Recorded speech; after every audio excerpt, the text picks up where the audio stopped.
spirit fly. In STEM City by your side, we'll touch the sky. Students lifting students, hand in hand, together we rise, together we stand. From every we rise, together we stand. From every corner, from far and wide, our talents merge, our futures tied. In science, tech, and all the arts, we find our way, we play our parts, reach for the stars, for the stars.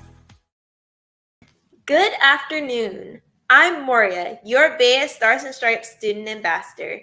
Today's Career Day is sponsored by Lockheed Martin, the leading aerospace and defense company. We would like to thank Lockheed Martin for continuing to support our program. Today's guest speaker is marine biologist and chief learning officer at Black in Marine Science, Simone Barkley. She is here to share her insights and stories of success in STEM, and she is a return guest speaker to Career Day. But before we learn about her fascinating journey, let me bring up my fellow student ambassadors, Mimi and Savannah, to share their thoughts on today's opening topic, community. Hi, everyone. Good morning. Good morning. So, hi, you guys. My name is Savannah Mitchell, and I'm a senior in high school and also a veteran ambassador. And today we're discussing communities. So, we'd like to also invite our viewers to participate as well and let us know what communities are you guys part of? What communities are you guys proud of? You know, we always love to see things from outside perspectives and what's going on in other people's lives. And if you guys have photos, you guys can send them in too. So to start off the conversation, we're going to be speaking about the different ways to define a community. And what community do you guys think you're a part of? Or what do you guys feel like you're a part of, connection-wise? Well, I can definitely say that I'm a part of the Black community, and I'm a part of the woman community, and the Black woman community. So, yeah, I'd like to.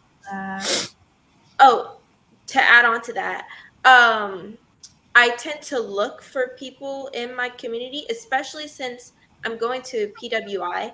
So it's like when you see people who look like you, you're like, I gotta, let's stick together. Right, like I found my people, let me stay with my people.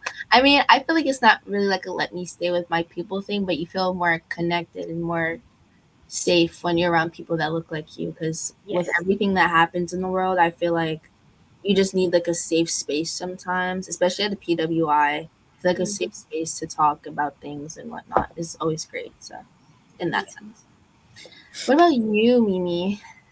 I definitely agree. I also go to a PWI, so I know where you're talking about, Moria, about just like getting out of your way and meeting new people. Being in a community, since to being an engineering major, I also identify with the Black STEM community, which is a lot of fun because not only are you seeing more people like you, but people with similar interests.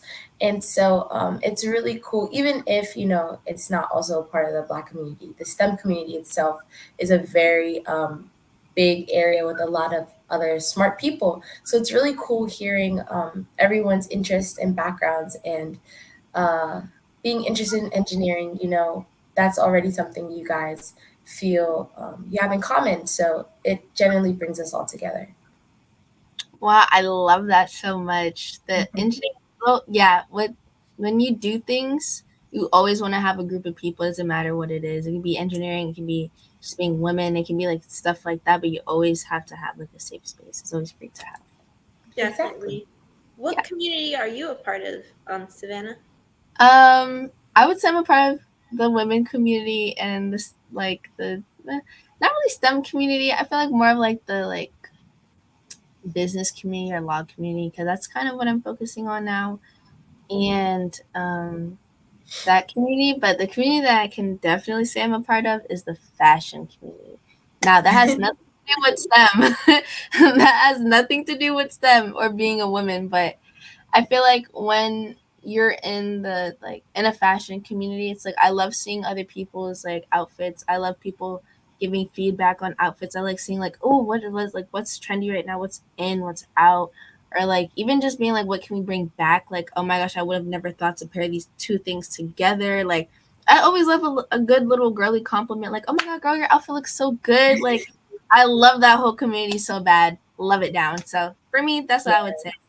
You're For Oh my definitely a God, I love fashionista, fashion. Savannah. thank you. You're always coming on camera with all the different hairstyles. Oh my gosh, stop. always doing Thank you No. too. You guys always look so cute and so professional. Like, I love it. Thank it. you. Engineer. Literally. So for the next question, I'm gonna ask, what is the community responsibility to you? Like, what do you feel like your part in the community is? Like, is it to give feedback? Is it to like show love? Like, what do you guys think that you're in your community for? I would I definitely say, oh, More, you can go. no, you can go. Okay.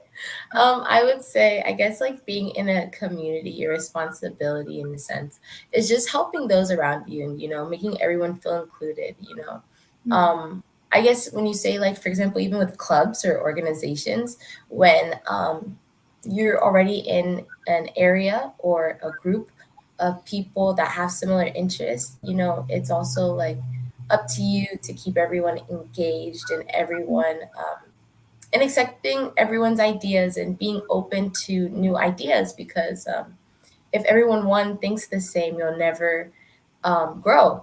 And Yeah, at the same time, it's a common thing just to keep everyone engaged and included because you can't really have a community if it's just you. true. I love that perspective actually. Never thought Thank about it that way. I agree. I think that it's your responsibility as the member of a community to kind of be that light for your community and to contribute to it and to make it better. Hmm.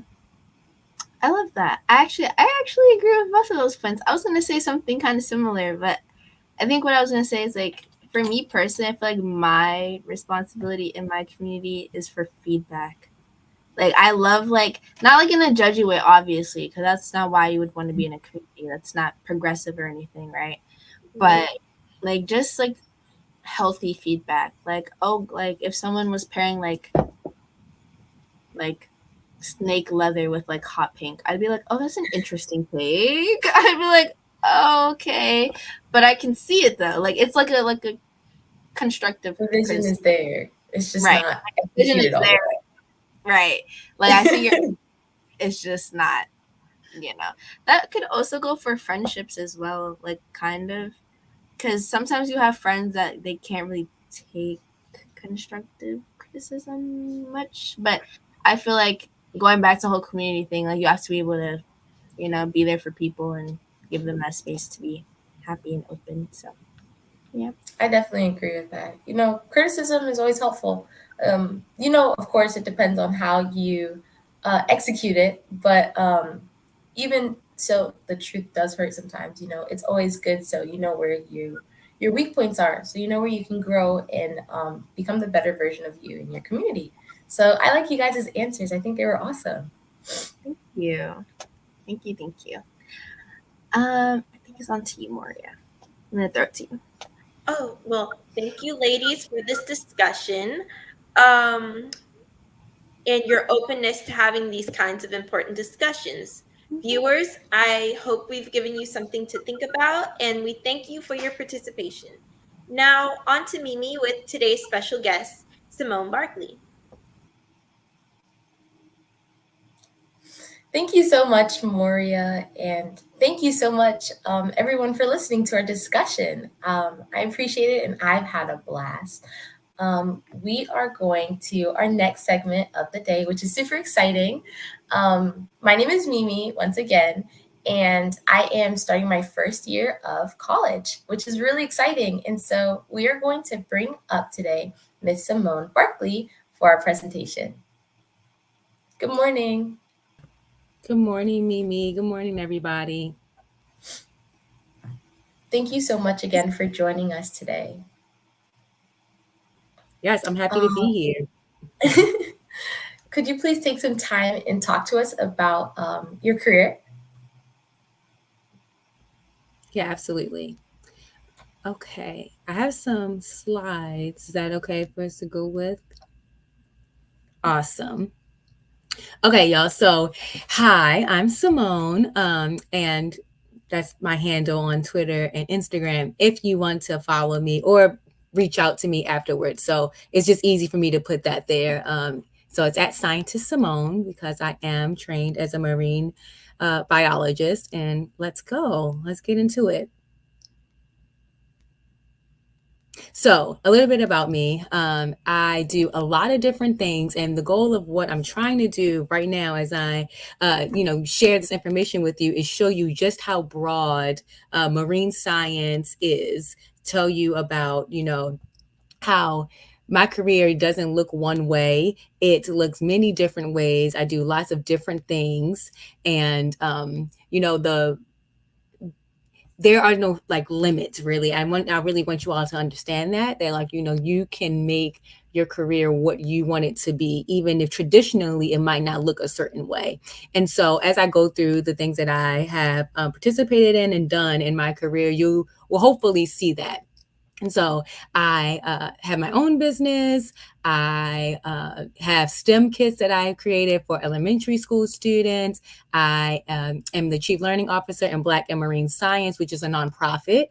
And I worked to organize a lot of these larger efforts that started these organizations that are centered around Black people in STEM organizations. So in 2020, we organized something called the Black Birders Week after Christian Cooper was called on the police when he was the police were called on him when he was trying to tell a white woman in New York City to, leash her dog because he was birding. He's a professional birder. And it caused a lot of conversation about the discomfort that Black people feel when we work in the outdoors, even though we're so passionate about the work, but how others do not think we should be in this space. And so it led to us developing our own communities like you all talked about. And so same goes for Elasmo Week, which Elasmo Branks, that's a group of fishes, and it's sharks and rays sit under Elasmo Branks, and chimeras as well, but mainly sharks and rays.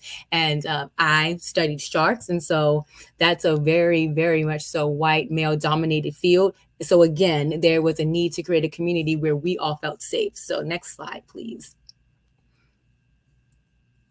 And so when we talk about marine science, I want to just quickly give you a little bit to let you know how broad the field is. It encompasses the ocean, its characteristics, and all of its inhabitants. And that means something as big as like a whale, which probably comes to mind, things as small as plankton, which you can't even see usually with the naked eye, or zooplankton, or oysters, right? Or barnacles, things that don't move, things that stay in one place for their entire life, and things that travel far distances like sharks and whales and turtles, right? Marine science is including chemistry and communication and ecology and fisheries and policy and microbiology. You can work in a lab, you can work in a boat, you can work in a classroom, you can work in an office, you can work with court systems, right? You can do so many different things. You can work in education, and that's where I spend a lot of my time. Next slide, please.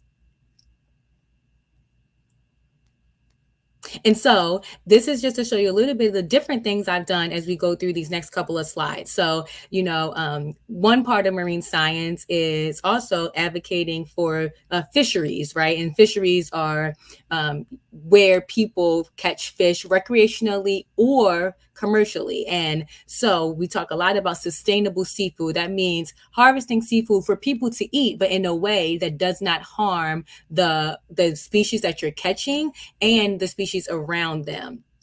Okay. And so I have worked with horseshoe crabs. That's what you see me holding at the bottom. I've gotten to travel to lots of different places like the Bahamas and Puerto Rico and so many different states, Oregon and Washington. And so, I mean, just to do this, to do the research and to share my work, because it's also really important to share the research that you do as a marine scientist. Next slide.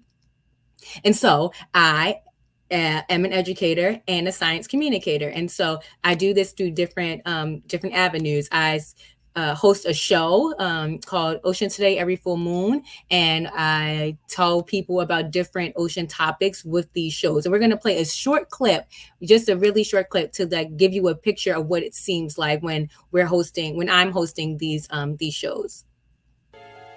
In the dark of the deep ocean live creatures that could practically come from another world. They are fascinating, beautiful, and mysterious.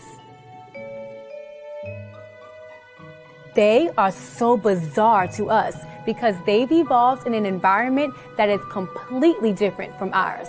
With no air and no sunlight, it's almost as though they're living in outer space.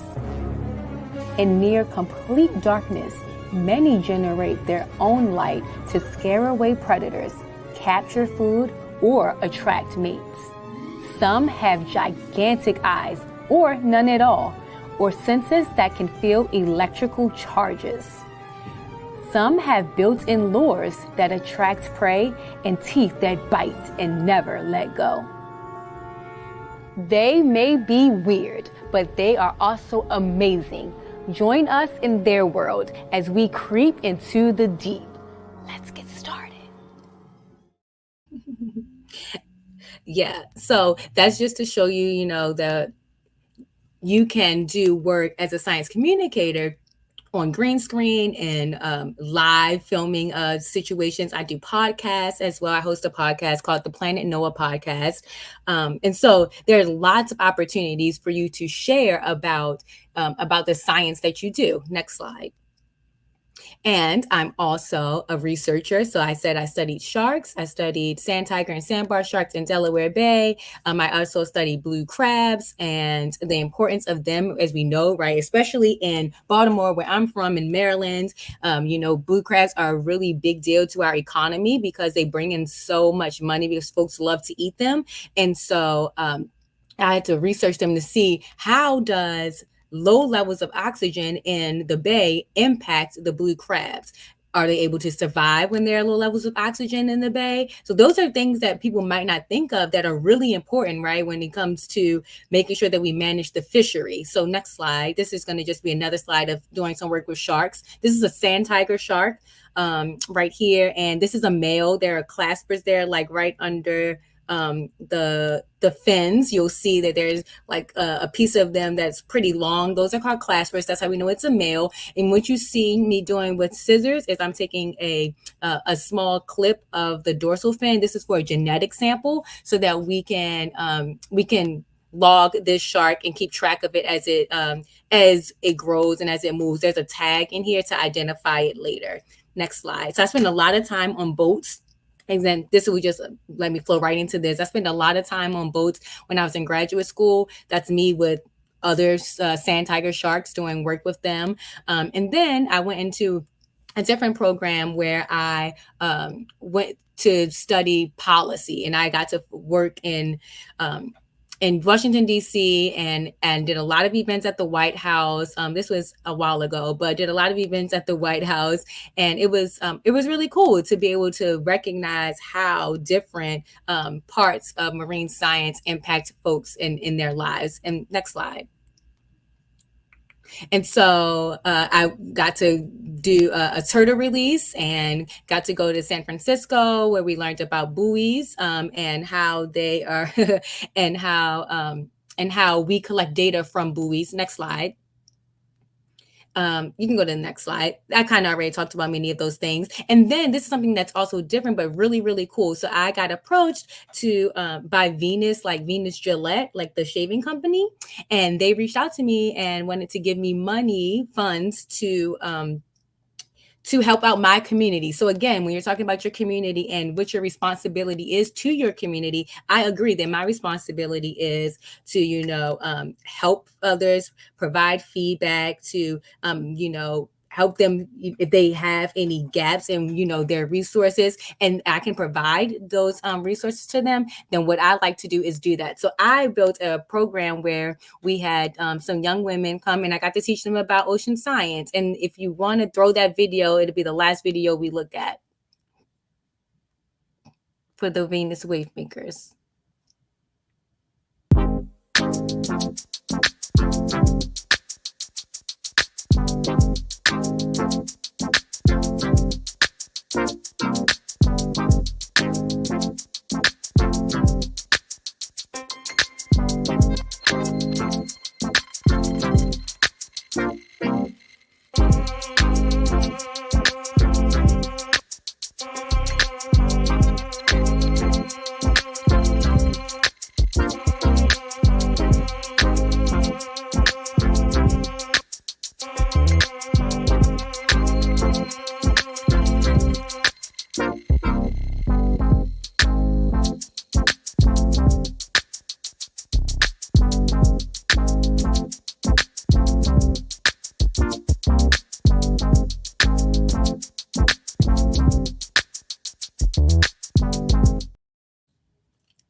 Awesome.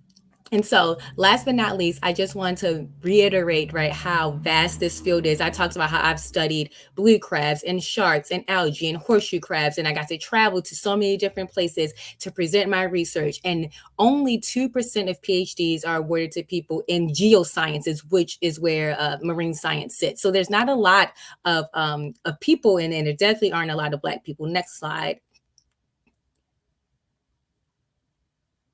And so just wanted to show you that this field is really broad. Again, we have folks who are in environmental science. Next slide. Folks who are in education. Next slide.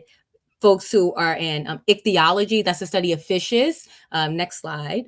We have folks who do ecology and communication. So when I talked about me doing communication and like doing voiceovers or hosting, we have people like Inga Cresswell, who is a wildlife filmmaker. She filmed a deep sea coral reef that was over 1,700 feet deep in Antarctica, where people have never been before. So this is the power of the work that we do. Next slide.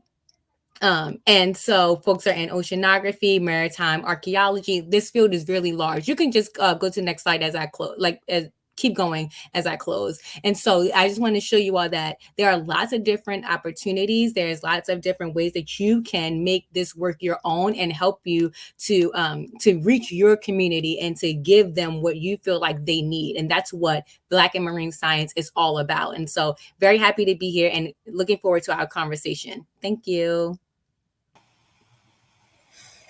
Thank you so much, Ms. Barkley. I thought it was really interesting hearing about marine biology, which is so cool, especially hearing about the sharks. That was my favorite. Thank you. Yeah, of course. Thank you so much again. And thank you so much for our viewers for listening. I would like to take a moment to bring up Moria and Savannah for some quick questions for Ms. Barkley. Anyone in the chat, if you guys have any questions, please feel free to pass them along as we go through our discussion. But before we do that, we will have a quick break to learn more about our Career Day opportunities. I work at Lockheed Martin as a cybersecurity systems engineer, and I've been at Lockheed for 19 years. The role of cybersecurity engineering has a tremendous impact on the mission to deliver secure systems to our customers. I have 3 children. My kids are the center of my universe. I would not be able to continue working effectively as a working parent if it had not been for the flexibility in our work schedule and the flexibility of our leaders to help me exercise a flexible work schedule. One of the reasons why I've been at Lockheed Martin for 19 years is because I think the culture and the values that we demonstrate really reflect my own personal values. Performing with excellence, acting with integrity. Awesome. Thank you so much, guys. So we're going to start with our discussion. I'll pass on the first question that I have for you. In being a marine biologist and exploring the different areas of the sea, how would you say that being a Black woman in marine biology and you mentioned earlier it's mainly a white male dominated field, how would you say that your community has supported you in a lot of the projects that you've done? So, I mean, this is why Black and Marine Science was built, is because we didn't have a lot of support, especially when me and my colleagues were younger, when we were your age, when we were first going into school. And, we said we were going to study marine science, and we were great because we got, our internships and we got to go to these conferences. And that was awesome, right? The conferences were, ones where we were funded, like we didn't have to worry about like paying for travel, which is a huge barrier, right, to people being able to participate in these types of programs. So it was awesome that there were, programs where we got to meet other people who looked like us. But when we were at the conferences, there was still only a handful of us. So imagine, I don't know, 70, Black students from universities around the country all coming to these national and international conferences with other marine scientists, and we're still a drop in the bucket, in the sense of that there's everybody else doesn't look like us. We're still the only one. So we feel really cool and powerful when we get together, but then when we get there, we're still alienated. We're still pushed to the side. We're still being asked, like, do you really know this information, or are you sure that you're the person that should be speaking about this? You're still having to prove your expertise, and that's not helpful. And so that is why Black Marine Science was created. And since these organizations like BIMS, like Minorities in Shark Sciences or Minorities in Aquaculture, these are all organizations that focus on people who are in marine science field and different aspects of it. We are able to advocate for one another. Now, when someone is saying, "Hey, I want to go to a particular lab and do research," like, "Oh, I've been to that lab space before, and these are things that I encountered there. Maybe we don't want to have you go here, but let's help you get into another space," right? Or writing folks letters of recommendation. That's also a really big deal, so that we can get into the programs that we should be allowed into from the get-go. And so the community has been really strong, and just like a sounding board, and letting people air their grievances and say, how things are going, if they need assistance, if they need support in finishing their work, all of those things. And so I really appreciate that we have come together to create work like this. I think that's amazing and beautiful. Like, I kind of connected to what you were saying about feeling like empowered and strengthened when you're around those who also look like you and interested in the topics as you, because, I'm going into robotics. And so, as you already know, engineering is already a male dominated field, let alone people ask me like, "Hey, am I supposed to be talking to you about this? Am I supposed to, are you sure you know what you're talking about?" Like, yes, I'm not in the field because I decided to do it for fun. So I thought that was amazing, because there's not many communities that listen to our point of view and really help you from the ground up. So I think that's beautiful. Yeah. I agree, because it even goes back to what we talked about at like when we first opened the segment about community. Because even for me, like, I'm taking business classes right now, and business is like, if you look at the classes, most of the people on the roster are boys, and it's just like, I'm just like, there's literally like two girls in my class. I'm like, oh, so it's kind of like, it makes you like feel a little bit small. But when you find a community of people that are like you, like, oh, this girl knows about stocks or whatever, like whatever's going on, then it's like, oh wait, like we can actually talk about this. So I also agree with that as well. Love it. Thank you so much. I'll Um, also ask another question. I'm sorry, but would you say that since it was kind of difficult to, I guess, start in the field in a sense, how did you know that marine biology was a place that you wanted to start? I mean, I knew when I was younger, to be honest, like it was something that I knew when I was in middle school, maybe. So Mhm. I actually started out as an exhibit guide at National Aquarium, which is in Baltimore. And I had to learn about every single exhibit in the aquarium.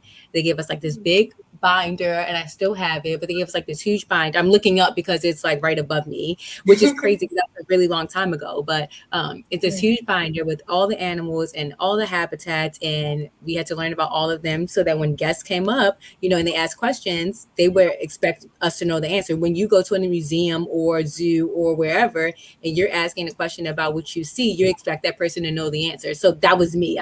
That's what I was doing.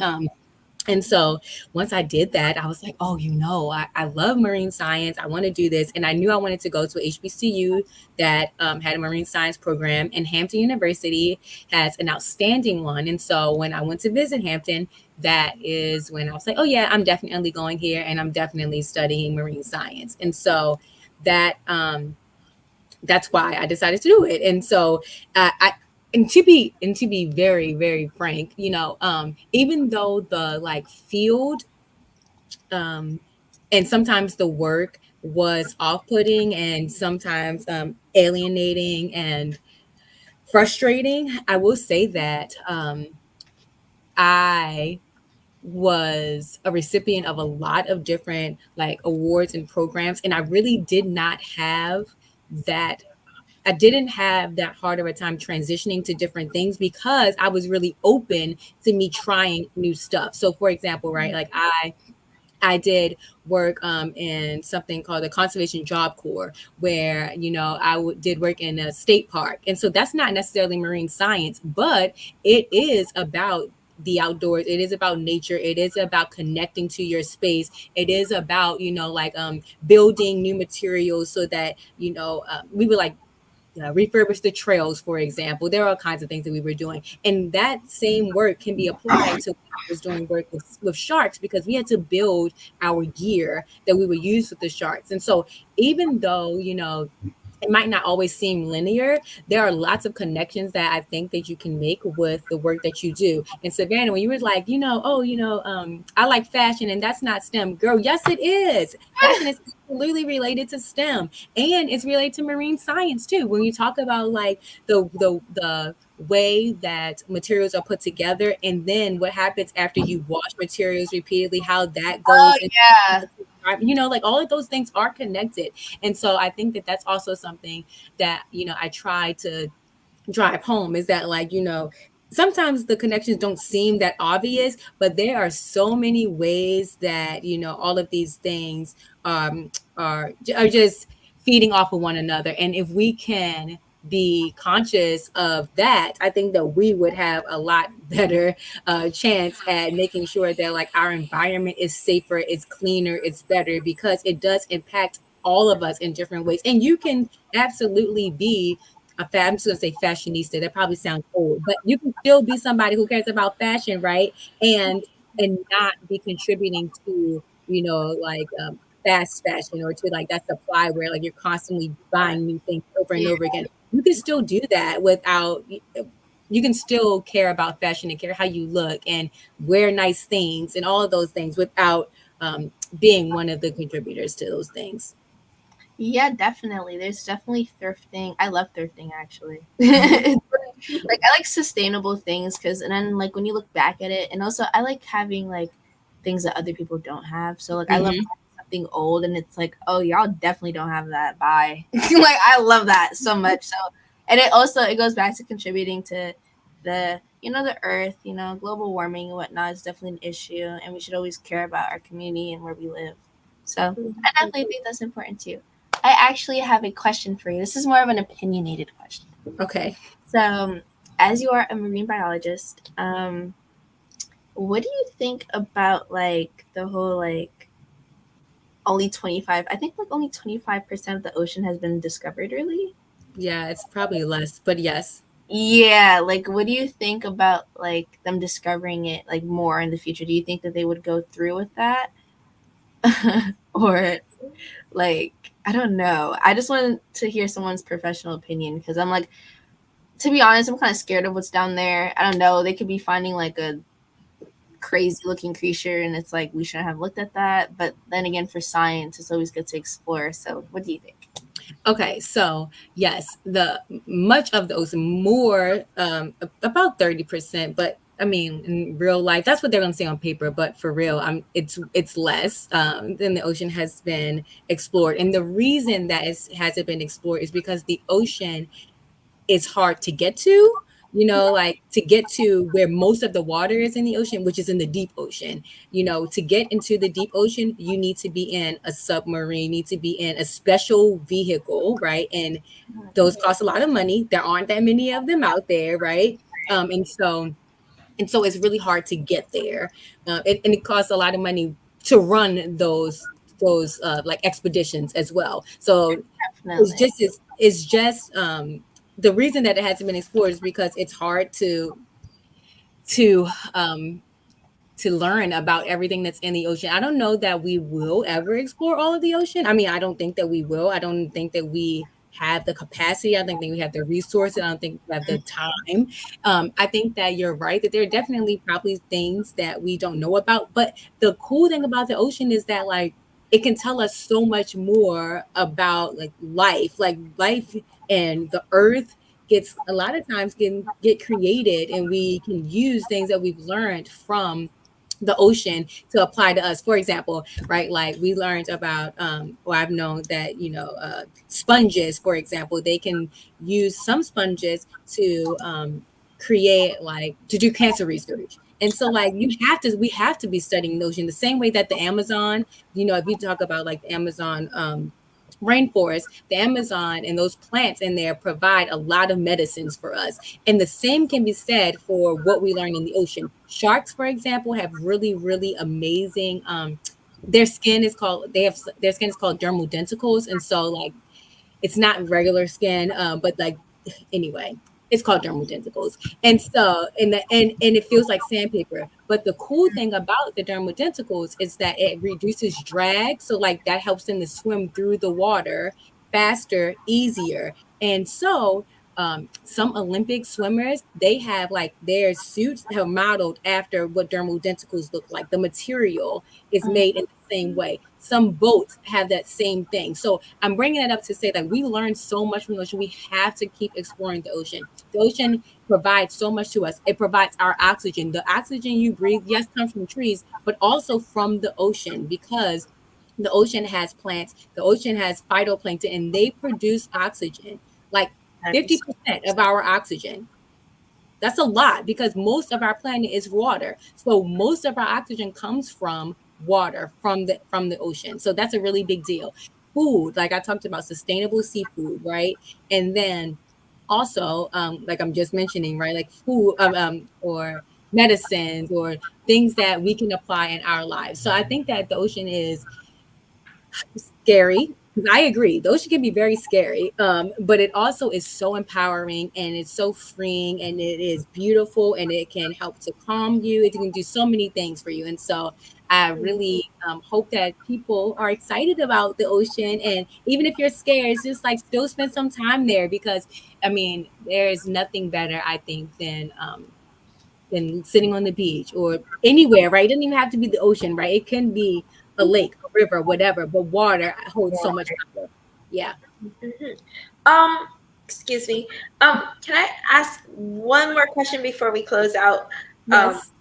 so I saw your video with the kids, and I thought it was really cute. Um, how does how are you paying it forward in your community to kids and people younger than you? Yeah.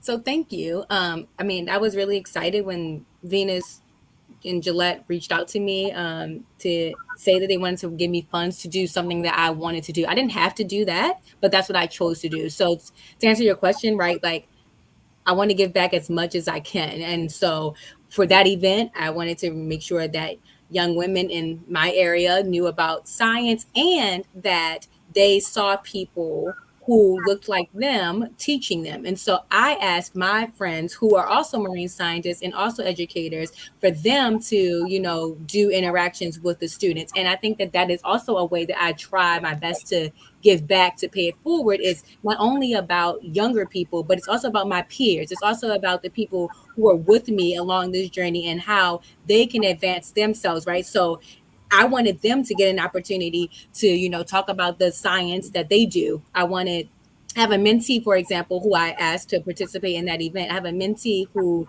is really into music. She loves science and marine science, but she also is very passionate about music. And she was having a hard time figuring out how she could merge both of them. And so what she did was, we did a session on marine debris. So trash and how trash ends up in the ocean, and then how that can, end up, animals can ingest it or get entangled, all of those things. And so we collected trash and then cleaned it, of course.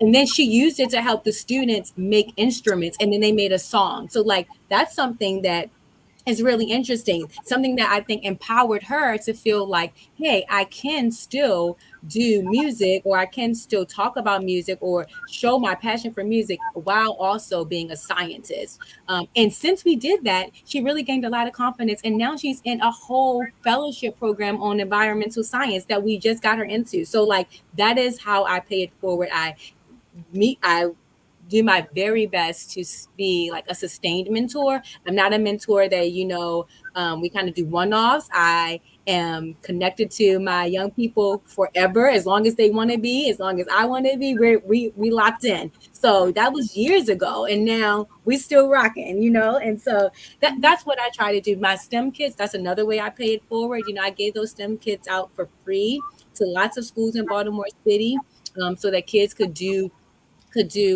STEM learning at home during COVID, and then it was really well received, and so we have continued to do that. That's probably the biggest deal to me, is to be someone who is looked at as, dependable and as a resource and as someone who others can trust, and I pride myself on that. That's really cool and beautiful. Thank you. I definitely agree too. I thought that was so interesting. Like how you also mentioned earlier, with fashion too, you don't have to throw away your interest just because your field requires something different, just because it might not seem like it relates. Like you just give an amazing example how music and, collecting and cleaning the ocean can tie together. So I think that was so amazing. Thanks, Thank you y'all. so Thank y'all for having me. Of course, anytime. I thought it was awesome. And based on the girls' response too, I bet they loved it just as much. Definitely. Thank you once again, and thank you for our viewers for listening. To our viewers, if you know anyone that might be a good BEYA Stars and Stripes Career Day expert, please let us know, because we would love to have another amazing guest like we've had today. Before I turn it over to Savannah for our month's inventor, we are going to go back to our word from Lockheed Martin. We had a technical glitch from earlier. I work at Lockheed Martin as a cybersecurity systems engineer, and I've been at Lockheed for 19 years. The role of cybersecurity engineering has a tremendous impact on the mission to deliver secure systems to our customers. I have 3 children. My kids are the center of my universe. I would not be able to continue working effectively as a working parent if it had not been for the flexibility in our work schedule and the flexibility of our leaders to help me exercise a flexible work schedule. One of the reasons why I've been at Lockheed Martin for 19 years is because I think the culture And the values that we demonstrate really reflect my own personal values. Performing with excellence, acting with integrity. Those are steadfast values that we talk about day to day. I have seen great changes in the diversity within our company. 19 years ago, there weren't a whole lot of women in leadership, so the few that we had were highly coveted. Today, I'm proud to say that we see quite a few women in leadership roles. The advice that I would provide to young women and girls who are interested in STEM is go for it. You can do it. Don't let anyone stop you.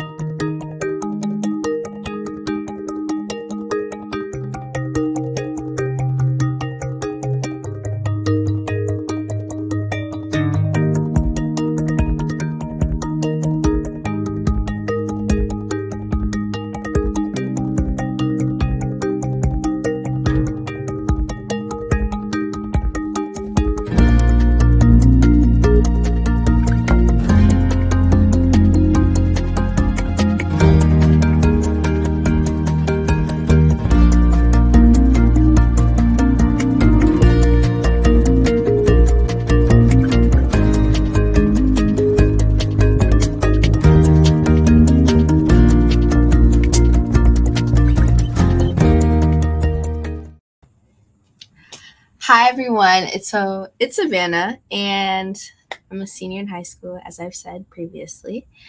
And I'd like to say thank you to everybody for engaging in today's interview and questions for Simone Barkley. And thank you to Mrs. Barkley as well for coming on and showing us how excited you are about marine biology, and also for educating us as well for people who didn't know as much. So I'd like to start off by saying,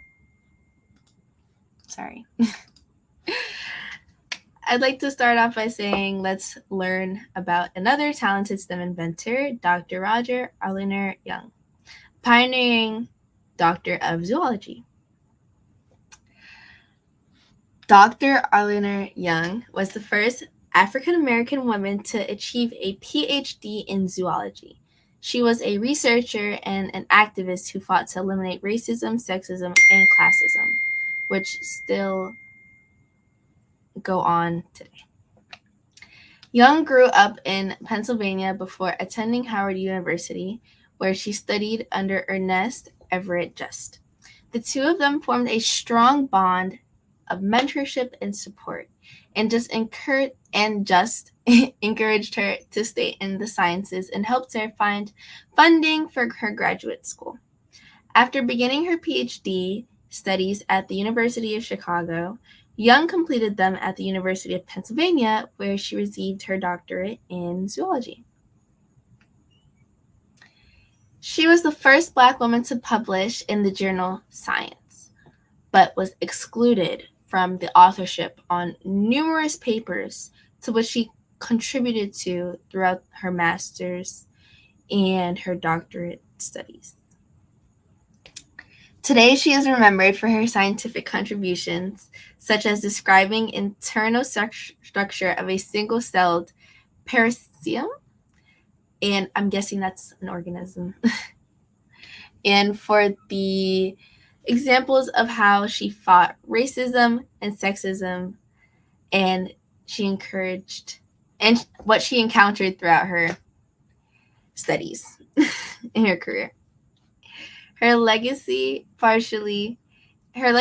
is partially captured now in the Roger Arliner Young Diversity Fellowship Program, a paid fellowship for recent college undergraduates that focuses on increasing career opportunities for historically underrepresented communities in the U.S. conservation sector.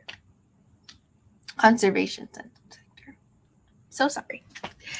Students, we hope all of you are enjoying learning about today's STEM careers at BEYA Stars and Stripes Career Day. streamed live from STEM City, USA.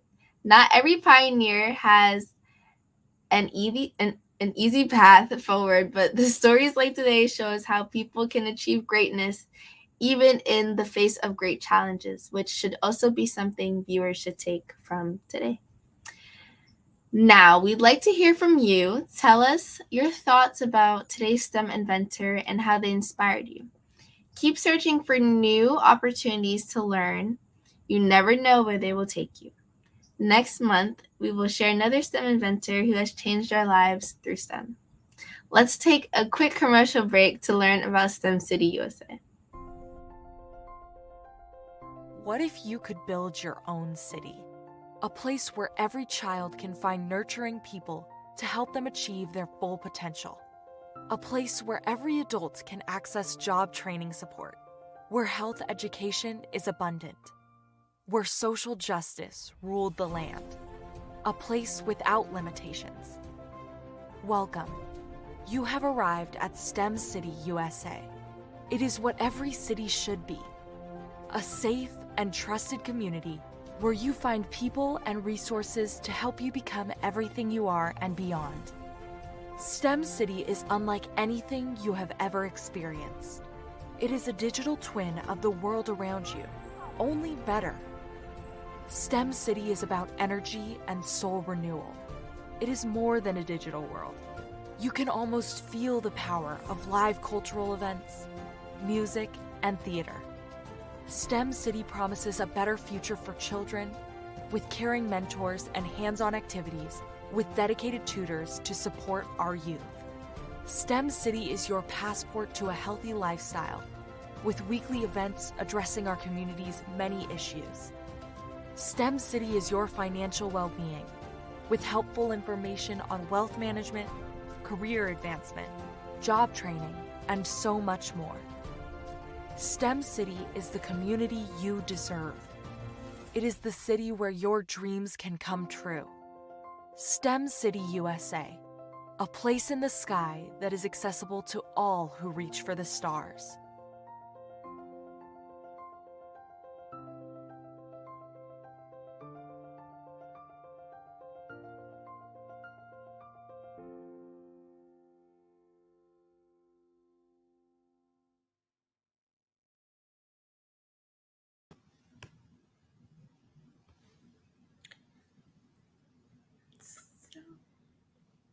So, um, now we will have Mimi's moments. Mimi?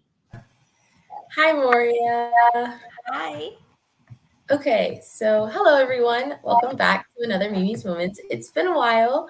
Um, it's been busy. And so I'm excited for this month's Mimi's Moments because today it's going to be me and Moria, and we're going to be talking about our experiences with college. So we were going to do something different where I'm going to start talking about aspects that I enjoy or think that's different being on campus. And we're just going to go back and forth and talk. So hope you guys like it. So as I've mentioned, I think 2 months back, I am now at Arizona State University, which has definitely been a eye-opening experience. I've enjoyed it a lot. It's different, coming to college, it's a different experience from high school because, you're at home and there's a lot of a bit of restrictions while freedom, but college it's really up to you and you're really dependent on yourself, and it kind of forces you to grow up, which isn't a bad thing, but it's definitely a different experience that you have to get used to. And I enjoy all the fun activities that they do because they know a bunch of freshmen are nervous and do miss home. And especially coming from out of state, they know that you don't have all the resources that you need. So they really make sure to accommodate to meet everyone's needs, as well as making sure everyone feels welcome.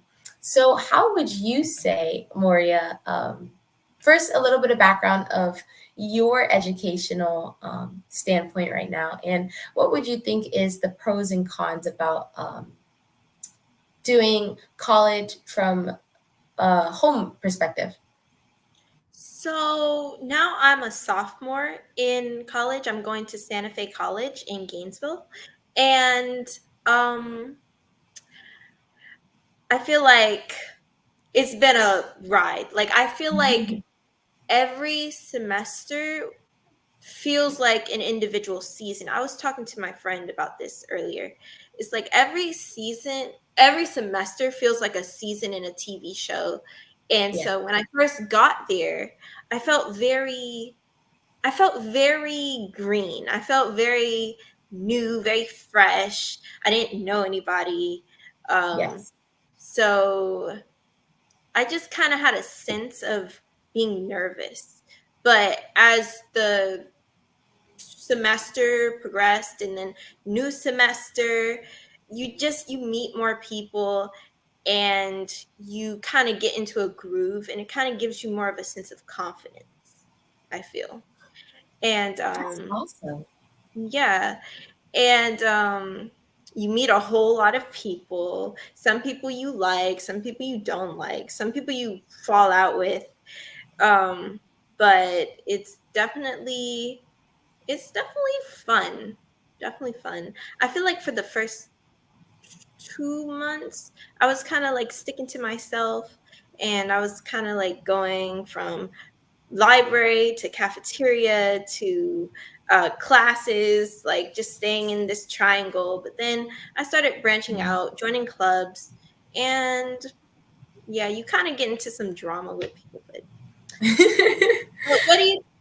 what do you think? When did you move in, and how are you feeling so far? Okay. I really like your point that you made. I can definitely relate to that. I know that you're a sophomore, but I can definitely relate to what you mean about like the little go from here, then I'll just go to my room, then I'll just go back to class. Like you definitely do run in that little circle when there's not much to do. But I think I personally moved in on August. No, I actually don't remember, but it was before school started. School started the 22nd. And so I think I've been here for a month so far. And I enjoy it. I do also tend to go to my classes and come back to my room. And it's definitely different from high school. I guess you can say that I would personally say college is a bit more liberating and definitely a bit more flexible because your schedule is really based around you. It's not like a tight crunch of span where you have, okay, class, class, class, class, and you only have like 5 minutes to get to class, and you have lunch, and then you have this to go to, then this, and then the day ends, and it's like you're all knocked, and it's like college. You can space out your classes, and that's what I did, and so I tend to have a bit more gaps. So you're not as overwhelmed as the time crunch can be. But for some people, it might be different. But for me personally, my gap is a little breezy. Um, I think overall, I'm adjusting really well. I do miss home, but I think for the most part, college is definitely an experience that I would say everyone should at least try once because there's so much you can learn. And coming from out of state, and I'm the only person here, it really forces you in a position to get to know and meet new people. And you will be so shocked how many people that you get to meet. Even though I go to a PWI, I'm on the tech campus, and there is so many people that I have never even met before. Like a lot are international. And what I mean by international, it's like from places like France and places in Europe and a lot from India. And even Singapore, there's a lot of amazing places that people are from. So being here has really opened my eyes and given me the opportunity to hear more about everyone's background, but as well as take appreciation to a lot of other cultures, which has been really amazing. That sounds really fun. I have a lot of international students at my school too. They're like from South America and just Nigeria, China, all those places. And so it's interesting seeing all the cultural differences because I do things this way, but you do Yeah, things that way. And it's very interesting to see. And you have to collaborate with people who you never even really I like. definitely agree. I hope that we can do another moment like this for next month because I've had so much fun talking with you. Same here. Of course. Thank you so much again, guys, for listening. And thank you so much for all of our amazing speakers and Savannah for helping us here. And, everyone in general, I've had so much fun. I'm going to pass it over to you, Moria, to wrap us up. Thank you to all who joined us for Career Day. We appreciate your insights in the chat and your opinions and questions. I'm inspired today to think about my community and what I'm doing to be an outstanding member. I hope everyone is encouraged to do the same. Thank you to our Career Day speakers, Simone Barkley, for joining us today and sharing your experiences and insights. And please remember to visit STEMcityUSA.com for more BEYA STEM career segments. We would like to give a very special thanks to our BEYA STEM Career Day sponsor, Lockheed Martin. They are known for their groundbreaking work in aerospace, arms, defense, information security, and technology around the world. Please remember to subscribe to our YouTube channel and join us for the next Career Day on October 4th, 2024. Live from the 2024 Women of Color STEM Conference, where we will feature even more STEM professionals, college students, and high school standouts. I am ready to explore new STEM careers with you. See you next time. This is Moria Bowman signing off. Every day at Lockheed Martin, we are creating the future. When did I decide to become an engineer? Where I grew up in my village, we had a lot of interaction with nature. So I was always fascinated by the flight of the hummingbird. Seeing this marvelous aerodynamics of the hummingbird gave me this general idea that I wanted to be working on the ability to control things that flew.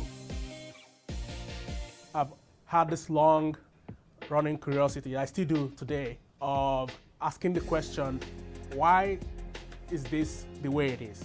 Are there ways to improve what it does? And in fact, those are the same questions we ask every day at Lockheed Martin. That's why my colleagues come to work saying, this is great, we've done all these great things, we've built all these great systems. How could we make it better? And how could we make it better together? Lockheed Martin's engineers and scientists are at the forefront of innovation.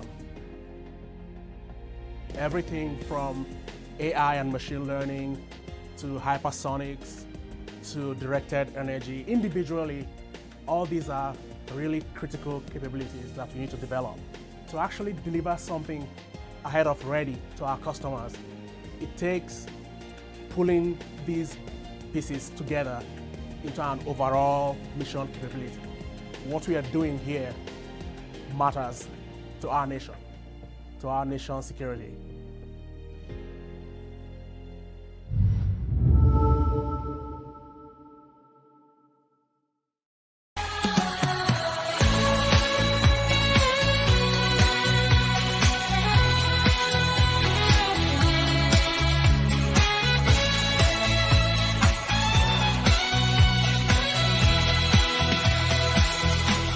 From every corner.